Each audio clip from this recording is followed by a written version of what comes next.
If you're me, if you're us as Macmillan, you've got two problems. One is you don't have authority. We cannot tell anybody to do anything. But the second issue we have is this one. We're tiny. We are 1/60th of the cancer budget, which itself is 6% of the NHS budget, and these are 2010 numbers. So how do we achieve the influence we want on the cancer agenda, but also on the bits of the rest of the agenda which impact us? My basic premise is that the difference between having the authority to do something and not is really about the balance of these three things. It can be very logical, and I can work it out, and I can tell people what to do. There's clearly a bit of it which is managing the emotional context of the organisation, call it brand maybe in some ways, and the political with a small p context of the organisation. But once you start trying to influence outside, those two become much more important. Bit of background. This is our ambition statement. The problem began when we said, what does it mean? What does improve mean? Who's living with? How many people is everyone? What was fascinating for me when I started 5 years ago almost now in my role was nobody else in the UK could actually tell me how many people there were, A, alive, and B, had a cancer diagnosis in the UK. So we did a bit of work and we came up with this number, which is accurate. It's a count, so we know it's precise. Another piece of work we did showed that the median survival has improved. In 2030, it's not 2 million people with cancer, it's 4 million people. And they're people with, living for quite a length of time with all these other complications of their treatment. And what does that mean? And how many of them have which complication? So we got a level of understanding of what cancer was like today and cancer was like in the future, which nobody else had. So we were beginning to drive insight. It wasn't that, I am an engineer and of course I like numbers, but we weren't doing it because we like numbers. We were doing it because if we are going to be this little blob in the corner there, influencing the other two big ones, we have to be absolutely sure of our ground.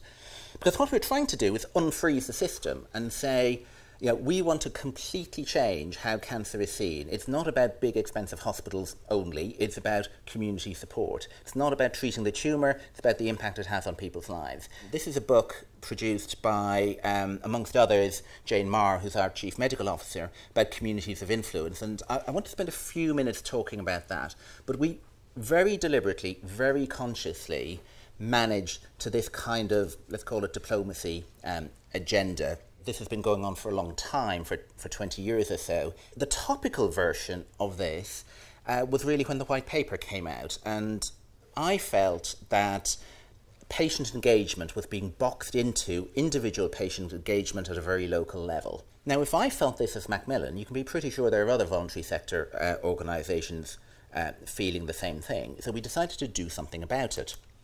Because what we wanted to do was change what we perceived, rightly or wrongly, as this kind of professional manager dialogue and insert the patient into that.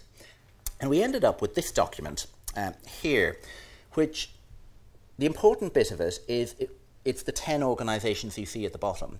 We all have these issues, and rather than saying my cancer is nicer than your diabetes, say, what do we have in common and what do we want to achieve in common? Let's set up one of these communities of influence. I cannot tell any other charity chief executive what they should think. What I can do is volunteer to facilitate a process. And the reason it works, we pick the people who are involved. The people in the room are different types of people. People who are equally comfortable operating in the clinical world and the policy world. And if you get that group of people together, and they're absolutely chosen for being the right type of people, it begins to work. If I'm justifying something in the department, it's much more interesting if I start trotting out diabetes examples as well as cancer examples. It just plays an awful lot better. So we manage the emotional side and the organisational side of this with the exact same rigour that we work through the rational things. We do have a methodology, it's in the book. What we're trying to do is create this attractive vision of where we want to go to as well, and also how to get from A to B. The old world was this. David Nicholson says, I think we should do this.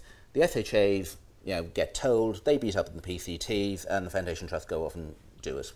But the world we're moving into is different. It is about a matrix structure. My hypothesis is that there are three processes which have had not enough thinking done on them and have to be got right. The first one is what is the relationship between a commissioning board outpost, a CCG, and a health and wellbeing board? So commissioning board outpost sort of represents the view of national. CCG is the voice of the professionals in that geography and clinical commissioning, and the health and wellbeing board is the voice of local. Now, how are those three voices going to come to a decision? I also think we need to worry about this one, because it's this relationship which will set the tone. What is going to be the role of the regulator for quality versus the role of the regulator for competition? What is the role of the commissioning board, and how is that going to be resolved? If we ever fall back on, clause whatever of the bill says this, or regulation that says something else, we've lost it.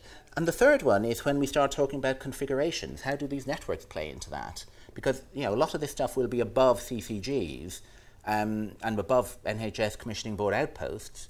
I think we absolutely have to get these right. What we're saying is, if we're going to influence, we have to spot these processes and we have to get into those processes. And whether it's somebody from Macmillan or somebody from Diabetes UK, broadly agnostic about that as well. The world we're going into with this whole system change is the world of Manchester. We're now going back to Manchester and saying our model showed that broadly 10% of the cancer budget spent in Manchester was achieving not a huge amount. If deployed in a different way, we could drive up quality, we could reduce cost, be much more patient-centred, and it could cope with the increasing number of people who will get cancer. The skills you need to do that are very different to the binary negotiation with a nurse director. We are investing quite a bit in developing our service development teams across the UK to say the world you are going to deal with is very different. So what am I trying to say? I'm trying to say this, have true insight. If we know our topic, all of us, better than the next person, then makes for a good conversation. Be clear, absolutely. Manage to process, not structure, would be my other commendation.